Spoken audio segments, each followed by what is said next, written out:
102.5 FM, KXSFLP San Francisco, and KXSF.FM. You're tuned into Spark, informing minds, inspiring ideas, igniting innovation. Let the conversation sink into your soul. This is Kellee Marlowe, host of Spark. Today I'm talking with Dr. Jen Gunter, who is known by her thousands of fans as Dr. Jen. She is regularly referred as Twitter's resident OBGYN, as a best-selling author, obstetrician, and gynecologist. Dr. Jen Gunter is internationally recognized for her work to expand the knowledge and understanding of women's health. Today we'll be talking about her new book, The Menopause Manifesto, and addressing some of the key concerns that women experience during menopause, in particular tying to mental health. Thank you for joining me on Spark today, Dr. Gunter. Well, thank you so much for having me. Can you define what is happening in perimenopause, menopause, and postmenopause? Altogether, the whole experience can be thought of as menopause. During menopause itself is the final menstrual period, and everything after is postmenopause, and everything before is the menopause transition, which some people call premenopause or perimenopause. And during the menopause transition, there is sort of a slowing down and a stopping of ovarian function with a decrease in estrogen and progesterone, and also some corresponding changes in hormones from the brain. Menopause occurs when there are no more eggs left that can ovulate. So that's what's happening sort of biologically from a basics standpoint. And what are the related age range that women should start experiencing typically in these stages? The average age of menopause, when the final menstrual period, so thinking about the last period, is about 51. But the menopause transition or premenopause is really a period of indeterminate length. It can be, 3 or 4 years. It could be 7 or 8. Everybody's a little bit different. Just like, some people, puberty sort of seem to last longer than others. Some people have later growth spurts. If you sort of take the puberty experience and reflect on that for the menopause transition, that's often really helpful. Interesting. Postmenopause, is that a stage where you are finally over all the symptoms of menopause? No. So some of the hormonal changes, some of the fluctuations in brain hormones and other things can continue for, kind of a year or two afterwards. And then you reach sort of a new steady stage, if you will. So the symptoms can be related either to the fluctuation in hormones. So that's what happens in the menopause transition and year or so afterwards, after the final period. Or what can happen is the symptoms can be from the hormonal changes. And so, you can have hot flashes during your menopause transition, but you can also have them for years afterwards. The average duration is about 7 years, actually. Vaginal dryness can start early, but it might also start later. And some women get many symptoms and some don't get any at all. That's really good to know. It seems like these topics are becoming more prevalent in discussions, and yet there's a lot of confusion, even misinformation about what's happening through those stages. Well, I was just going to say, I think that, for too long, we just haven't been allowed to talk about women's bodies, right? There's been a sort of, that's just part of being a woman, or you just suck it up, or your concerns aren't valid. So I think that's been a very long-standing societal attitude, and when I say long-standing, I mean thousands of years. And I think that we're finally in a position where we have the ability to say, wait a minute, this wiring that is required for reproduction that half the population has carries with it a lot of consequences. And we need to talk about that, and it's okay to talk about it. And talking about it doesn't make us weak, and it's not shameful. But you have to remember, a woman's body has been shameful for most of our history. It's interesting that you bring this up. I remember my mom having symptoms or just being much more emotional, and she didn't know what was going on, and she couldn't explain it because no one ever told her that there's a stage called menopause and that she'd be going through it. And I just remember no one really talked about it in her generation. And it just felt like it's only in the last 2 decades. And even now, I would say it's not even clear for, I think, most women to know where to start on this topic and who to go to. And would you say that there are fewer OBGYNs who are practicing to focus on this stage versus like helping with delivery of babies? I mean, there are a lot of OBGYNs who focus on, menopause. There are a lot of internal medicine doctors and family medicine doctors too. I think part of the problem is that many of the issues that happen in menopause are across many specialties, right? Because you're talking about all of your health, not just your reproductive health. So, for example, menopause affects your bones. Well, typically, so many OBGYNs or many family doctors or internists may be very comfortable managing early stages of osteoporosis, but advanced osteoporosis might be better managed, for example, with an endocrinologist, totally different specialty. The same thing with, for example, bladder health. People who are having minor issues may very well be able to be treated by their OBGYN or their internist, but if they have really significant problems, you might need to see a urogynecologist and so on. And so I think that the part of the problem is that when people are suffering significantly, when they don't respond to sort of first-line treatments, they need to go to other specialists. And so menopause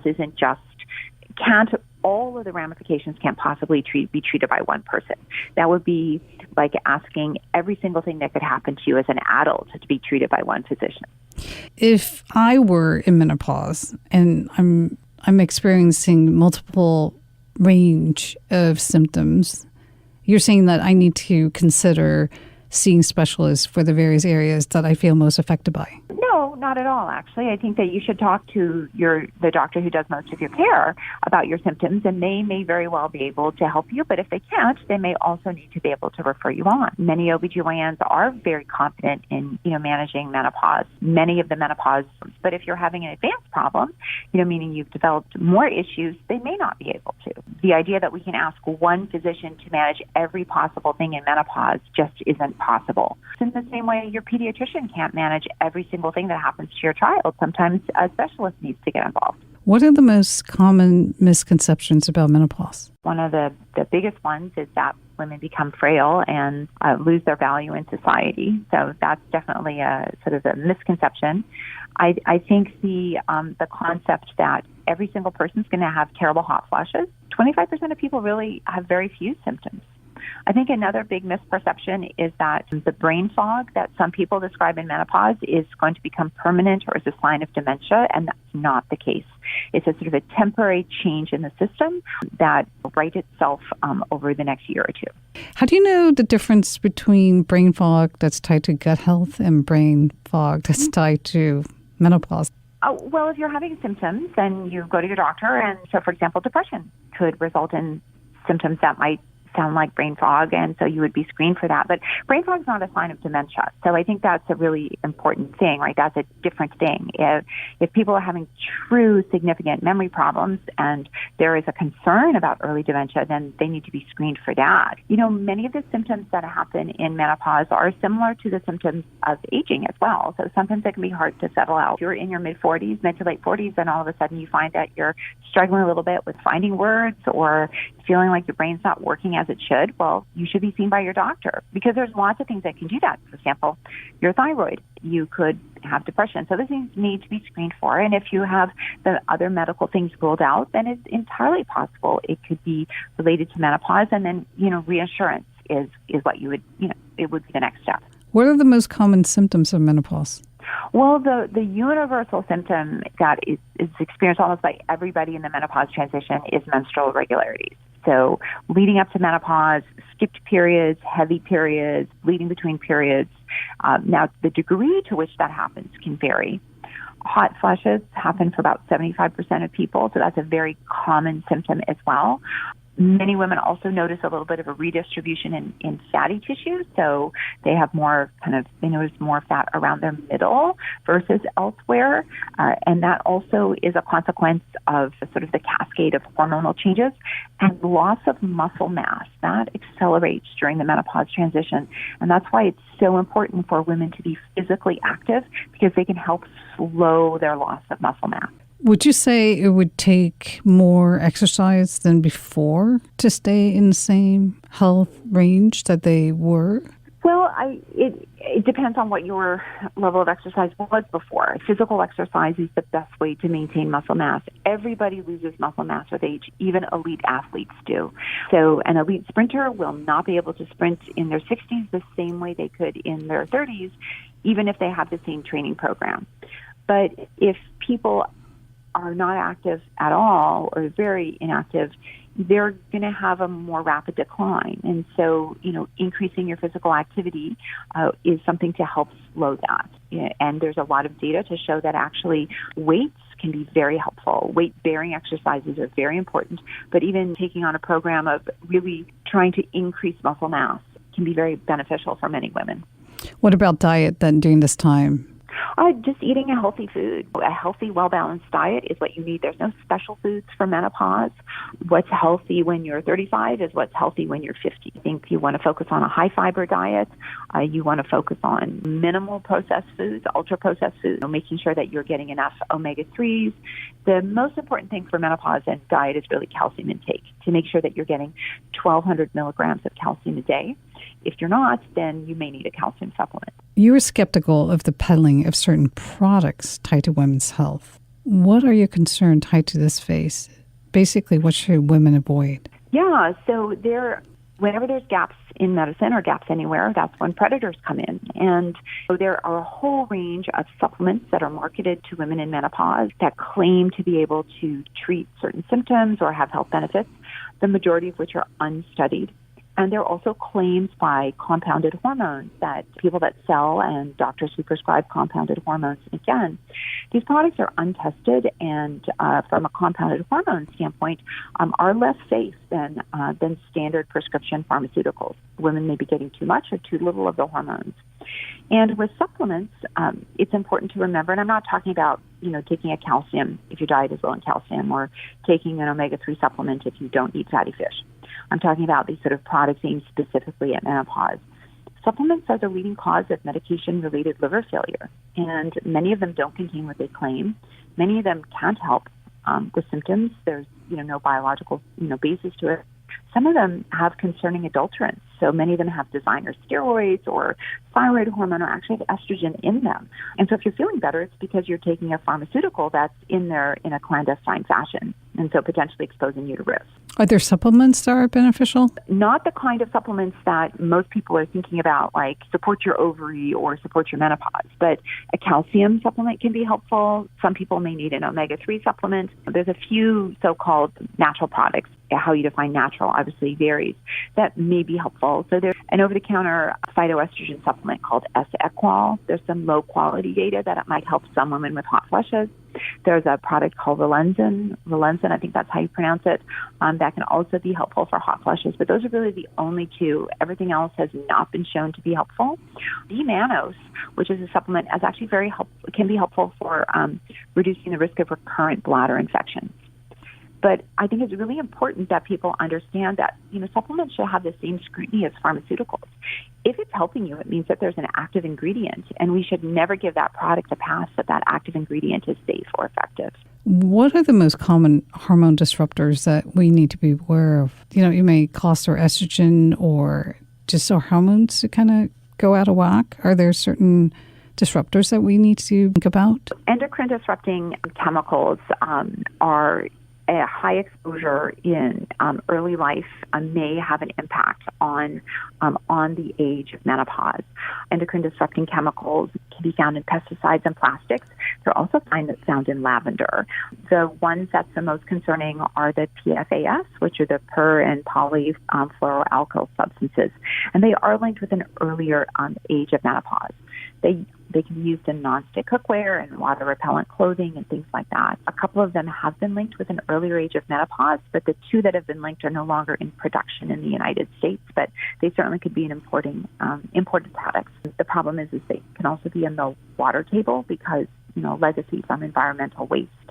And so I would worry a little bit less about your cookware and really more about drinking water from that standpoint. But those are the chemicals that have been associated with an earlier age of menopause.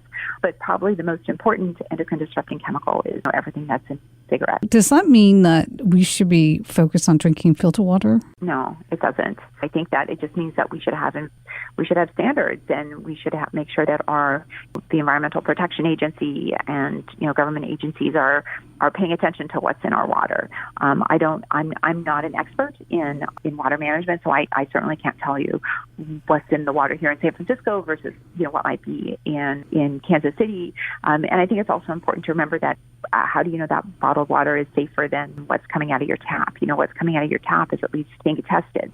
I wouldn't assume that a for-profit company that's selling you bottled water is offering something safer unless they have data to prove it. But I don't think I can really go much more into that. I'm certainly not an expert in water management. Well, it's interesting because a lot of people are concerned about the plastic bottles that the water's coming in now. Even the material is changing over time. Plastics are changing all the time, and I think that the two that have been associated with early menopause aren't in production in the United States anymore. That's really all I can tell you. Can you talk about if you have menopause at an early age and it could lead to increases in other risk factors? What's going on there, and is there really anything you can do about it? Menopause before the age of 40 we call primary ovarian insufficiency because it's not exactly the same thing as menopause. And also early menopause it's just probably not the best word to use. So about 1% of the population will go through primary ovarian insufficiency, and certainly an earlier age of menopause is associated with an increased risk of complications. So the younger you are when you have menopause, the greater your risk of heart disease, the greater your risk of dementia, the greater your risk of type 2 diabetes, the greater your risk of osteoporosis. A later menopause is associated with a lower age of with a lower risk of breast cancer. But because heart disease is the number one killer of women, if you look at all things considered, an earlier age of menopause is associated with a shorter lifespan. So that's something for people to consider, and why we generally do not recommend removing ovaries before the age of menopause. I mean, if that has to happen because someone has a genetic risk for cancer, then that's a completely different story because their risk is different than someone who doesn't have that cancer risk. So an earlier age of menopause, it can also be associated with worse symptoms for many people and an increased risk of complications. Two of the most common symptoms that women talk about are hot flashes and night sweats. What do women need to understand about them as well as what they can do? About 75% of people will have hot flashes, and night sweats are just hot flashes that happen at night. They're a really interesting phenomenon. Sometimes people are having them biologically and they don't feel it, and sometimes people feel like they're having them, but there actually isn't a biological response. And it's probably related to all of the complex neurophysiology behind it. Hot flushes can be bothersome, and if they're bothersome, there's definitely treatment. But having hot flushes also is a marker for an increased risk of heart disease. We don't quite understand why.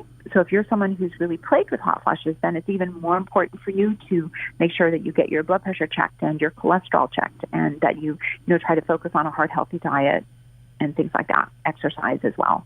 What about brain fog, depression, anxiety during this time? Because sometimes the mental symptoms are more distressing. It's important to separate those out because they're all very different conditions. So it's true that menopause can trigger for some women a depression. It's usually a milder depression. So people who are severely depressed, we generally think that that's probably more standard depression. Brain fog is very different from depression. And again, but that's something that can be triggered during this time. Again, you want to make sure that it's not depression or not something else. Brain fog isn't something that needs treatment, that needs reassurance. Depression may be treated by working with a psychologist. Some women may find that hormones can be helpful, and other women may need antidepressants, and some women may need all three. What we would diagnose as depression is usually a multifactorial thing. If you have brain fog and you go in and you get reassured, true clinical depression would be a different thing than so feeling sad or feeling worried. When you have, let's say, both or all three and trying to differentiate, what you're saying is that depression is going to be mild, and it shouldn't, if it's severe, then it's completely something different? Sometimes more complex, but I wouldn't look as brain fog as a cause of depression. I think that's not the right way to look at that. Can people have both? Absolutely. But depression is an independent medical condition. Okay, and what about anxiety? Do you see anxiety through this? Some people absolutely can have anxiety triggered around the time of their menopause, and what can make it even more complex is hot flashes can make people feel like they're anxious at the same time, because your heart can be racing and you're sweating, and it can actually have many symptoms that overlap with anxiety. And so that's why these things aren't something that can necessarily always be sorted out like in a 15-minute visit. What are your top health recommendations for women feeling distressed by the changes they're experiencing during menopause? And what can they do to improve their sense of well-being? Well, I think the most important thing is to be educated about what's happening to your body, because some of the things you're worried about may not be serious. For example, brain fog. It's not a serious medical condition, meaning it's not the start of dementia. It may be very worrisome to you, right? So it's important to distinguish between what's worrisome and still important to acknowledge, but worrisome versus start of a serious medical condition are different things. So I think being educated about everything that can happen to your body, understanding that the best things that you can do for your health are to quit smoking, have a regular exercise program, including weight-bearing exercises, and to eat a healthy, balanced diet. Those are the three cornerstones of a healthy menopause. You know about what can happen to your body, and you know about all the range of treatments, and you know what to be wary of from a scam standpoint. It'll allow you to advocate for your health, hopefully, when problems occur. What would you recommend in terms of seeing doctors? Like, is there a better holistic approach to this phase that you would recommend? Well, that's a difficult question to answer, because holistic just means whole body. When you go see a medical provider, they should be thinking about all the things that affect you. So they should be thinking about your emotional state. They should be thinking about your physical state. They should be thinking about what your gestalt is about taking medications or other things. So yeah, I mean, holistic means whole person, and I'd like to think that a good provider is looking at you as a whole person. What about on the societal level? What do you think needs to change there? I think it's really important that we change the narrative that menopause is linked in some way to irrelevance. Your ovarian function has nothing to do with your worth or your value, or your ability to contribute to society. Completely agree on that point. Your book, The Menopause Manifesto, is a comprehensive guide for those who are looking to one source for all the topics related to menopause. Thank you for joining me on Spark today, Dr. Gunter. Oh, well, thank you so much for having me. I really appreciate it.